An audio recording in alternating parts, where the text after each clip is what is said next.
अस्सलामुअलैकुम। बोल news headquarter में खुश आमदीद। मैं हूँ मुदस्सर इकबाल। मैं हूँ सहरेश जुहेर और मैं हूँ शाइस्ता शहजाद। ये सब आपको बताएंगे, लेकिन सबसे पहले आपको खबर देंगे ऑपोजिशन का शोर शराबा काम ना आया। कौमी असम्बली ने माली साल 2021-22 के बजट की कसरत राय से मंजूरी दे दी है। तहरीक के हक में 172 जबकि मुखालिफत में 138 वोट आए। वज़ीर ख़जाना शौकत तरीन ने कौमी असम्बली में इज़हार ख्याल करते हुए कहा कि 74 साल में पहली मरतबा इस हुकूमत ने गरीब के लिए रोड मैप दिया है।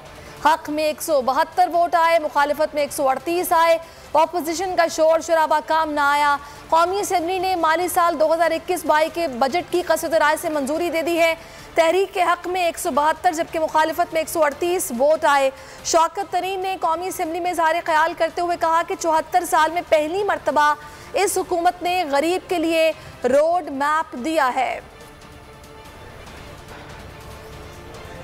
अदादोशुमार सामने रख दिए, अब अमल करके दिखाएंगे। मुल्क में 1.5 करोड़ अफराद टैक्स ना दहिंदा हैं। जानबूझकर टैक्स अदा न करने वालों को गिरफ्तार कर लिया जाएगा। कोरोना की वजह से दुनिया की माशियत में मनफी ग्रोथ हुई। $20 अरब का बजट खसारा मिला था, जिसकी वजह से हमें IMF के पास जाना पड़ा। वजीर खजाना शौकत तरीन का असम्बली में इजहार ख्याल, कहा आइंदा 10 सालों में नीचे तक खुशहाली आएगी। मौजूदा बजट मुकम्मल तौर पर गरीब के लिए है। वजीर खजाना ने इनडायरेक्ट टैक्स का इल्जाम गलत करार दिया।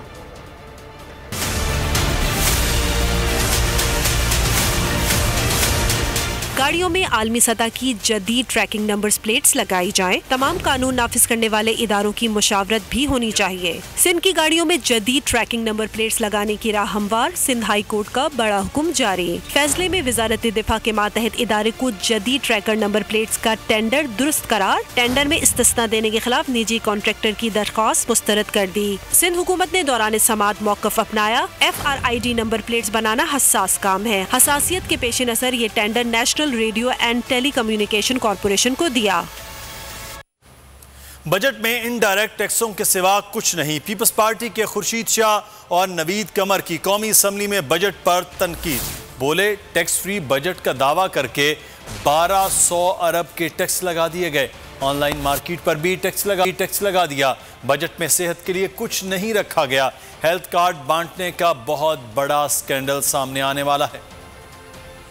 ये उम्मीद थी कि इनके होते हुए ये बजट टैक्स फ्री बजट होगा, मगर बजट के अंदर तकरीबन मेरे ख्याल में 1100-1200 बिलियन की टैक्स लगी है। ये कार्ड बांटने से कुछ नहीं होता। आप कार्ड बांटने का बहुत बड़ा स्कैंडल आएगा आपके सामने। मैं आज कह रहा हूँ इस ऐवान में, क्योंकि जो काम चल रहा है वो हॉस्पिटल और बंदे के दरमियान चल रहा है। सोचा है कि इनका फूड बास्केट का क्या होगा, अस्पतालों का क्या होगा, दवाओं का क्या होगा, एजुकेशन का क्या होगा। डायरेक्ट टैक्सेशन होनी चाहिए, इनडायरेक्ट टैक्सेशन नहीं होनी चाहिए। लेकिन जब हम बजट्स पढ़ते हैं तो उसमें सवाए इनडायरेक्ट टैक्सेशन के और कुछ नजर नहीं आता। FBR को एडिशनल पावर्स देना। इस मुल्क का कारोबारी तबका, इस मुल्क का बिजनेसमैन एक नैब से तंग था और बारहा ये बात कही जाती थी कि जी नैब है तो फिर इस मुल्क में कारोबार नहीं हो सकता। When we have given the power of arrest to the FBR, सच्ची बात यह है कि दिल में झांक के देखें और कहें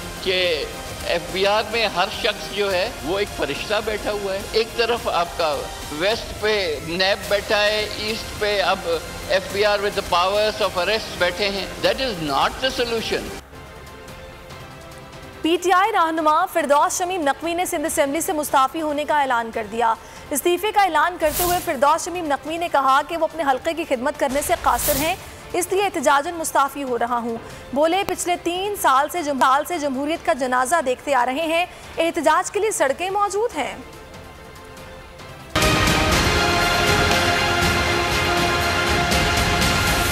मैंने आज सोचते समझते फ्लोर ऑफ द हाउस पे जाके PS 101 की सीट से एहतजाजन इस्तीफा दे दिया। मैं ये समझता हूँ कि मैं अपने लोगों की, अपने कॉन्स्टिट्यूएंट्स की कोई खिदमत नहीं कर सकता इस ऐवान का रुकन बन। पिछले 3 साल से इस असेंबली में जमहूरियत का कत्लेआम देखते आ रहे हैं। ना अपोजिशन के माइक खुलते हैं, ना लीडर ऑफ द अपोजिशन का माइक खुलता है, जो कि असेंबली की रिवायत के लिहाज से हमेशा खुलना चाहिए। आज मेरे MPA 5 अदद MPAs को और जमात इस्लामी के MPA को अंदर नहीं आने दिया पार्लियामेंट असम्बली लीडर को। मैं समझता हूँ कि जो मुझे मराहत मिलती है वो मुझ पे गरां गुजरती है। मैं जो हक खिदमत है वो अदा नहीं कर सका।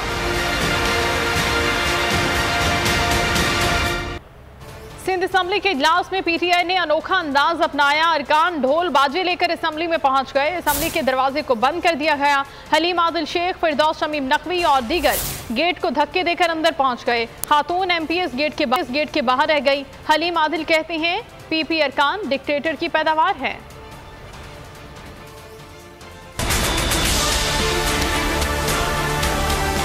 कल चारपाई पर तकरार, आज ढोल बाजों की आवाज। सिंध असम्बली अरकान में तनाव कम न हो सका। स्पीकर ने चारपाई लाने वाले 8 अरकान पर पाबंदी लगा दी। पीटीआई अरकान ने आज निराला अंदाज अपना लिया। कुछ अरकान ने ढोल बाजे बजाए, कुछ को फूलों के हार पहना दिए।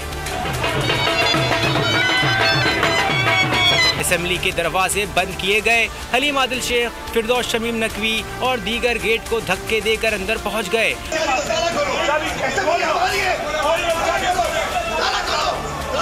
खातून एमपीएस गेट के बाहर रह गई।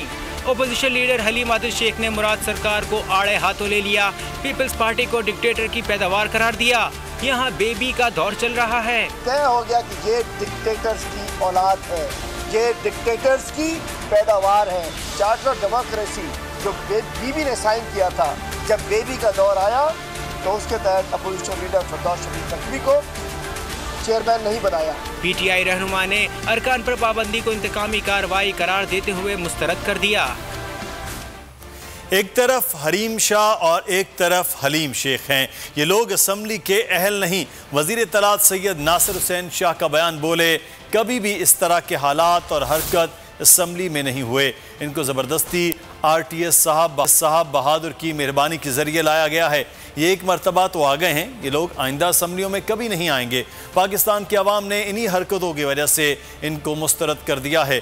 इनको कुछ अरसे के लिए भुगतना पड़ेगा। जबकि फिरदौस शमीम नकवी के इस्तीफ़े के हवाले से उनका कहना था कि इस्तीफ़े के ऐलान पर कुछ नहीं कहूँगा, उनकी अपनी मर्जी है, लेकिन तहरीक इंसाफ की यू टर्न लेने की रिवायत हमेशा रही है। सिंध असम्बली में हंगामा आराई, पुलिस ने बैंड बाजा वालों को हिरासत में ले लिया। बैंड बाजे वाले पीटीआई अरकान असम्बली के हमरा असम्बली दाखिली दरवाजे पर पहुंचे थे। बैंड बाजे वालों को छुड़ाने के लिए पीटीआई रुकने असम्बली राजा अजहर थाने पहुंच गए। पीटीआई रुकने सिंध असम्बली राजा अजहर का कहना है कि परेडी थाने पहुंचे पर बताया गया कि उन्हें आराम बाग थाने भेजा है। वहां पहुंचे तो कहा कि आप बैठिए, उन्हें छोड़ते हैं। आधे घंटे से बैठे हुए हैं लेकिन कोई मस्बत जवाब नहीं दिया जा रहा। सिंध हुकूमत के हाथ जो लगता है उसे उठा लेते हैं। क्यों रोका है? एमपीएस को क्यों रोका है? ये बताएं, एमपीएस को ताला लगाए हुए इन्होंने।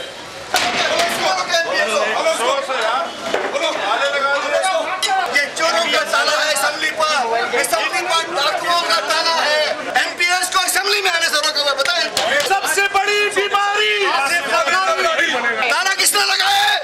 ताला किसने लगाया है? एमपीएस को किसने रोका, बताइए। असम्बली हमारी है, असम्बली सिंध के आवाम की है, असम्बली किसी की नहीं है, इनके बाप की नहीं है।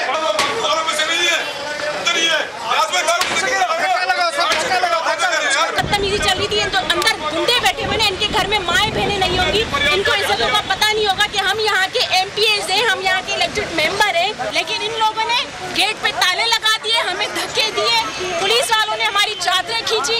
ये जो जमहूरियत के चैंपियन बनते हैं, उन्होंने कल जमहूरियत का जनाजा निकाला था और आज देखें कि हमारे एमपीएस जिनके खिलाफ कोई सस्पेंशन ऑर्डर नहीं है, इसमें जमात इस्लामी के भी एमपीए बाहर खड़े हैं। ना हम एमपीएस बाहर जा सकते हैं, ना वो एमपीएस अंदर आ सकते हैं। जब हमने ऐसी लूली लंगड़ी और गासिब जमहूरियत का जनाजा निकाला तो उसके बाद हमारे ऊपर जो है खैबर पख्तूनख्वा में हुकूमती और अपोजिशन अरकान तनख्वाहों और मरात में इजाफे के लिए एक जबान हो गए। सूबाई वजीर आतिफ खान कहते हैं वज़रा के लिए कम से कम 15 घर होने चाहिए। अगर जायज़ ज़रूरियात पूरी नहीं होती तो वो इधर उधर हाथ मारेगा। अपोजिशन रुकन निगहत और अगज़ई कहती हैं कि वज़ीर आज़म और गवर्नर ने अपनी तनख्वाहें बढ़ा दी हैं, उनका गुजारा नहीं हो सकता तो हम कैसे करें। स्पीकर मुश्ताक गनी कहते हैं कि अरकान के मरात में इजाफे के लिए ऐवान में कमेटी बनाएं।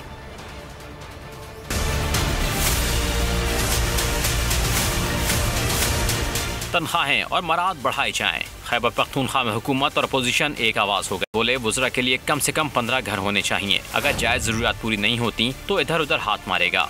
गुज़िश्ता हुकूमत में वजीर की तनख्वाह 18,000 थी, जिसमें एक वजीर का गुजारा मुश्किल था। उन्होंने वाज़ेह किया कि करप्शन रोकना है तो वुज़रा और अराकीन की मराद बढ़ानी पड़ेंगी। आवाम को भी ऐसा नहीं लगना चाहिए कि हमारे पैसों पर अय्याशियाँ हो रही हैं। अपोजिशन रुकन निगहत और अगज़ई बोली वज़ीर आज़म और गवर्नर ने अपनी तनख्वाहें बढ़ा दी हैं। इनका गुजारा नहीं हो सकता तो हम कैसे करें? अगर MPs की तनख्वाहें नहीं बढ़ी तो करप्शन पर मजबूर होंगे। स्पीकर मुश्ताक गनी का कहना था कि जब नया वजीर घर लेता है तो पहले से मौजूद सरकारी सामान गायब हो चुका होता है। उन्होंने कहा अराकीन की मराद में इजाफे के लिए ऐवान की कमेटी बनाएंगे। कमेटी के लिए वजीर आला को खुद सिफारिश कर दूंगा। इंतखाबी इस्लाहात के मामले पर मुस्लिम लीग नून सरगर्म हो गई। नून लीग ने 5 जुलाई को APC बुला लिया। अयाज सादिक की सरबराही में कमेटी ने सियासी जमातों से राब्ते शुरू कर दिए। 5 जुलाई को ही PDM का सरबराह इजलास भी बुलाया गया है।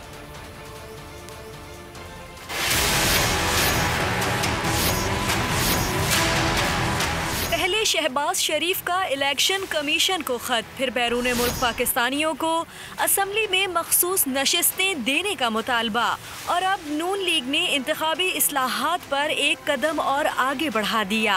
इंतखाबी इस्लाहात के मामले पर मुस्लिम लीग नून ने 5 जुलाई को APC बुला ली। अयाज सादिक की सरबराही में कमेटी ने APC के लिए सियासी जमातों से राबते भी शुरू कर दिए। APC में इंतखाबी इस्लाहात से मुताल्लिक शहबाज शरीफ की तजवीज़ पर खुसूसी तौर पर गौर किया जाएगा। 5 जुलाई को ही PDM का सरबराह इजलास भी बुलाया गया है।